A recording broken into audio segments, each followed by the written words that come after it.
শুভ সকাল বন্ধুরা, কেমন আছো সবাই? মামনি রূপকথা নতুন একটা ব্লগে তোমাদের সবাইকে স্বাগত। আর আজকে তোমাদের সাথে নিয়ে আবার একটা নতুন ব্লগ শুরু করলাম। আর সকালবেলায় স্নান করে এত ঠান্ডা লাগছে তোমাদের কি বলবো। দিয়ে ওই জন্য তোমার একটু ছাদে এসে একটু হাঁটাহাঁটি করছি রোদের মধ্যে, তাহলে বেশ শরীরটা একটু গরম হয়ে যাবে, বেশ শরীরটা কাজে এনার্জি লাগবে। ওই জন্য একটু হাঁটাহাঁটি করে নিলাম, কারণ এখন বৈকালেও আর হাঁটতে যেতে পারছি না। 4-5 দিন গিয়েছিলাম জানো তো, দিয়ে তারপরে এত ঠান্ডা না, বেরোতে পারছি না। আর আমাদের এখানে প্রচণ্ড, তোমাদের কেমন ঠান্ডা পড়েছে অবশ্যই কমেন্ট করে বলবে। আমাদের এখানে তো প্রচুর ঠান্ডা পড়েছে। লাড্ডু দেখো আমার সাথে চলে এসছে ছাদে, দিয়ে ও হাঁটাহাঁটি করছে আমার সঙ্গে। তারপরে দেখো শরীরটা একটু গরম ধরে গেলো, দেখো চাদর খুলে ফেলে দিলাম, বললাম না একটু হাঁটলেই বেশ শরীরটা গরম হয়ে যাবে। দিয়ে তারপরে দেখো চলো ফুলগুলো একে একে সব তুলে নিগা। আর এমনি দেখে শুনে তো ফুলগুলো তুলতে হবে, বলো, সব ফুল একবারে তোলা যাচ্ছে না। মানে গাঁদা ফুলগুলো জানো তো, না তুলে তুলে ভেতরে ভেতরে না সে কালো কালো পোকা পোকা পাড়া হয়ে গেছে। দিয়ে ওই জন্য দেখে দেখে তুলছি, যেগুলো খারাপ হয়ে গেছে ছিঁড়ে ফেলে দিচ্ছি, আর যেগুলো ভালো ফুল সেগুলো। আর দেখো সুনিতা আজকে সকাল সকাল কাজে এসেছিলো, যে সব কাজ করে দিয়ে চলে গেছে জানো তো। ও খুব কি বলো তো, যেদিন যখন সময় পায় আসে। ওর সঙ্গে তো আমি কোনো কি বলো তো কাজের মেয়ে হিসেবে ভাবি না। ওকে বলেছি তোমার যখন সুবিধা হবে, যখন সময় হবে, কারণ ও একটা বাড়িতে থাকে জানো তো, তাহলে ওকে তো সেরকম দিতে হবে। চারা গাছগুলো দেখেছো একটু একটু করে বাড়ছে, হ্যাঁ ডালিয়াগুলো দেখো একটু একটু করে বাড়ছে, সব জল নাই, জল দেবো। আর দেখো শাকগুলো খুব ভালো বেরিয়েছে। আর দেখো একটা পিটুনিয়া ফুল ফুটেছে, ভাবলাম এখন ফুল নেবো না, তাও ফুটে যাচ্ছে। হ্যাঁ, দুদিন পরে নিলে ভালো। তো আর এই যে ক্যাপসিকাম ধরেছে দেখেছো, ক্যাপসিকাম ধরেছে, বুঝতে পারছো? এই দেখো ক্যাপসিকামটা, এই দেখো। চলো পুজোটা করে নিগা, ফুল তোলা তো হয়ে গেছে। আর গাছগুলো জল নাই, আর একটা দেশি গোলাপ ফুটেছে দেখো, ছেটে দিয়েছি গাছটাকে। আর দেখো একটা ফুল রয়েছে দেখেছো, তোমাদের সাথে কথা বলতে বলতে না ফুল তুলেছি তো বুঝতে পারিনি, এখন দেখো গাছে দুটো ফুল ছিল। চলো পুজোটা করে নি। আর একটা বোতলটাকে কিরকম কামড়া কামড়া খায়, বুঝতে পারছি কিচ্ছু খায়নি সকাল থেকে এখনো।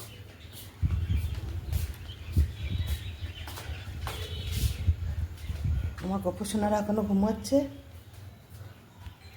দেখো এক সাজি ফুল দেখেছো, দাঁড়াও রাখি, এমন সব রাখি না, রাখারই জায়গা হয় না।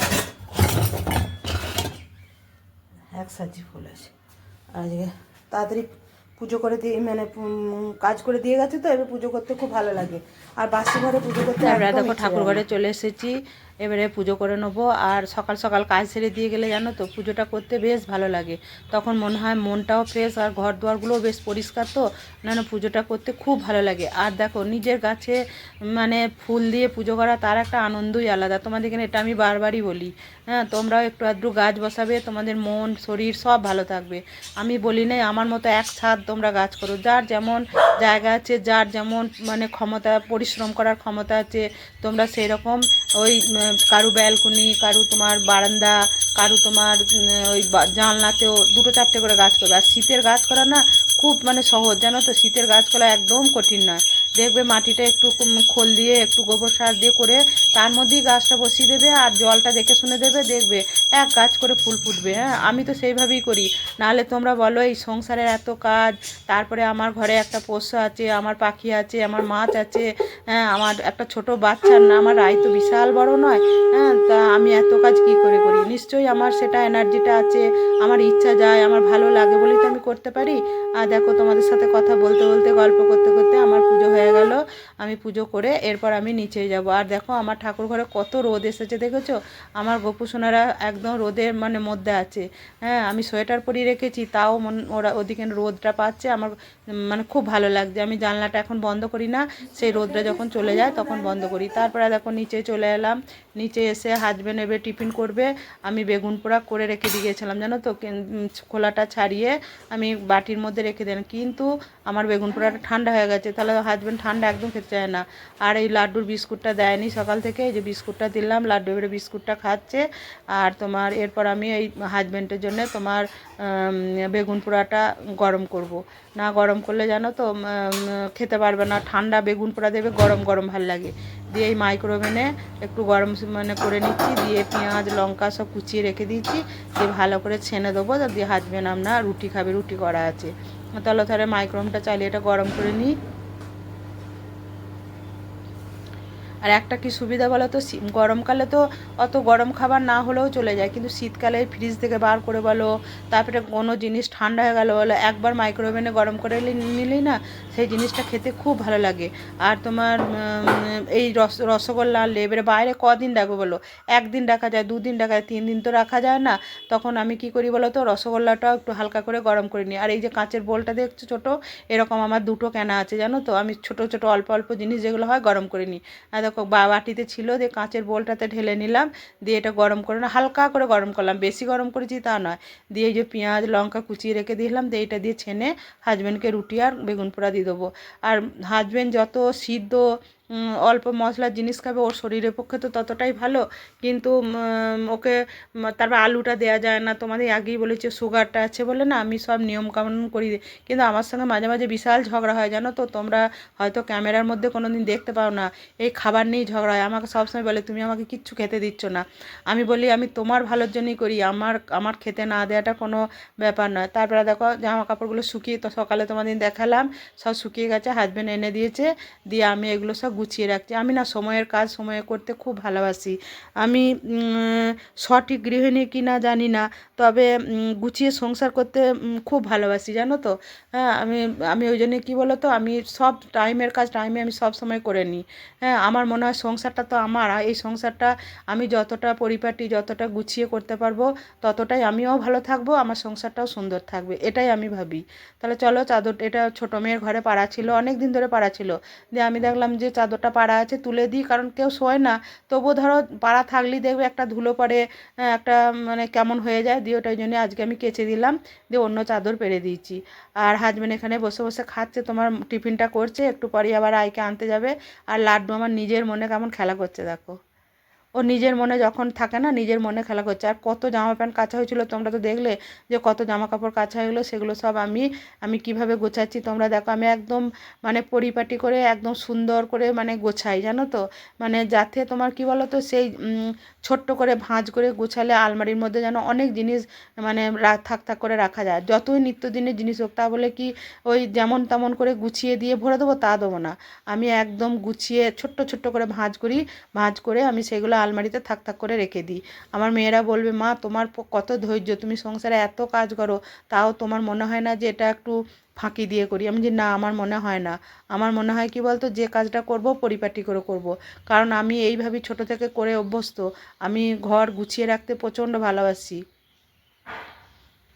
তো তোরাও আমার দেখে শেখ, তোরা আমার দেখে শিখলে তোরাও পারবি।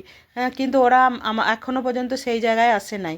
ওরা কীভাবে বলো তো, যে আমার মা রয়েছে তো, তাই বড় মেয়ে সেদিন বলছে এইটুকু ভাবি যে গ্লাসটায় জল খেয়ে যদি টেবিলে রাখি, সেটা আমার মা ঠিক ধুয়ে রেখে দেবে। হ্যাঁ, আমি যে সেই আশা নিয়েই থাকবো, পরবর্তীকালে তোর মেয়েও কিন্তু এটাই ভাববে। বলছে তাই ভাববে, কী করবো। তারপরে দেখো লাড্ডুকে কলা দিলাম, তখন ক্যামেরার দিকে তাকিয়ে আছে। ভীষণ ভালোবাসে, খা খা খা, ভয় পায় ওখানে, খা খা।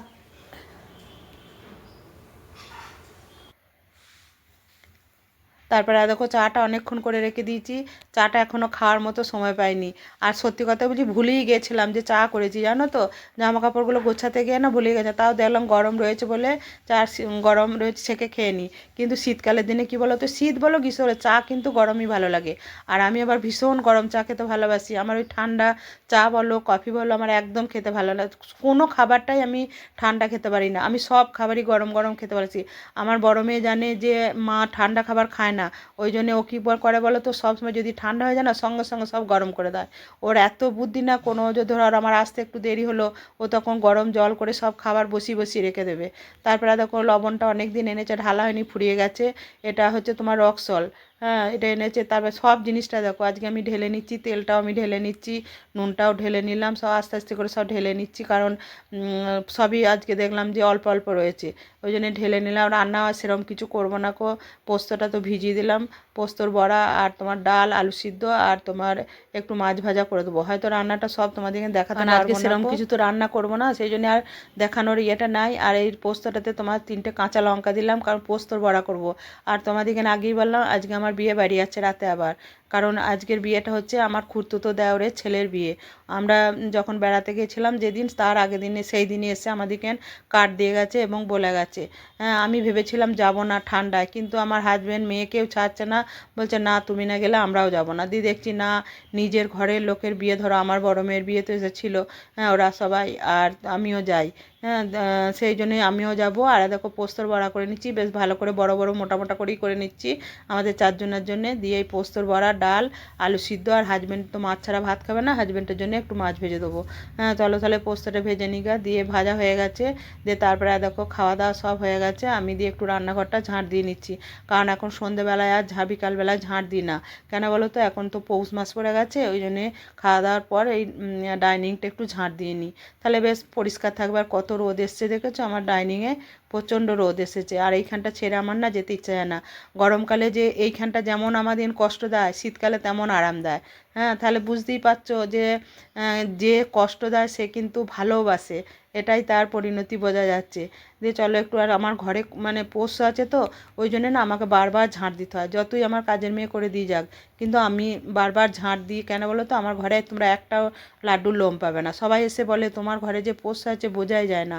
আমি যে জানো এই ঝাঁটাটা সারাদিনে কতবার ধরি, আবার মানে মুছিও। দেখো এইমাত্র খেলাম, মানে দুপুরে লাঞ্চ করলাম, দেখো হাজব্যান্ড খাচ্ছে, আর আমি আগেই খেয়ে নিয়েছি। কেন বলো তো, আমি সকালবেলায় সেই এক খাবল চায়ের সাথে মুড়ি খেয়েছি, তো আমার খিদে পেয়ে গেছিলো। দিয়ে তারপর আবার স্নান করলাম, স্নান করে শ্যাম্পু করেছি। চলো ছাদে যাব, ছাদে যাই। আর লাড্ডুতে যাওয়ার জন্য লাফাচ্ছে, ও ছাদে যাচ্ছি।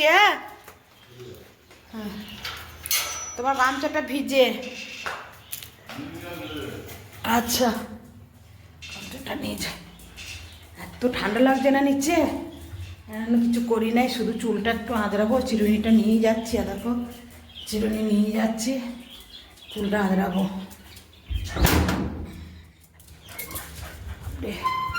ছাদে আবার কি হাওয়া, দেখো প্রচুর হাওয়া ছাদে। তারপরে এই যে গাছটায় জল দেওয়া হয় না, ওটা একটু জল দিতে হবে।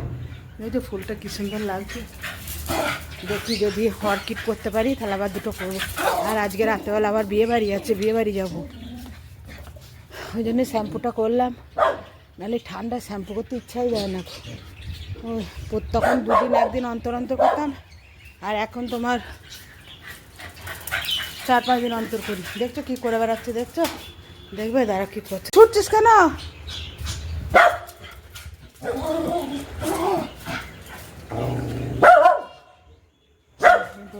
জ্বালন করছে, খরচ দেখেছো?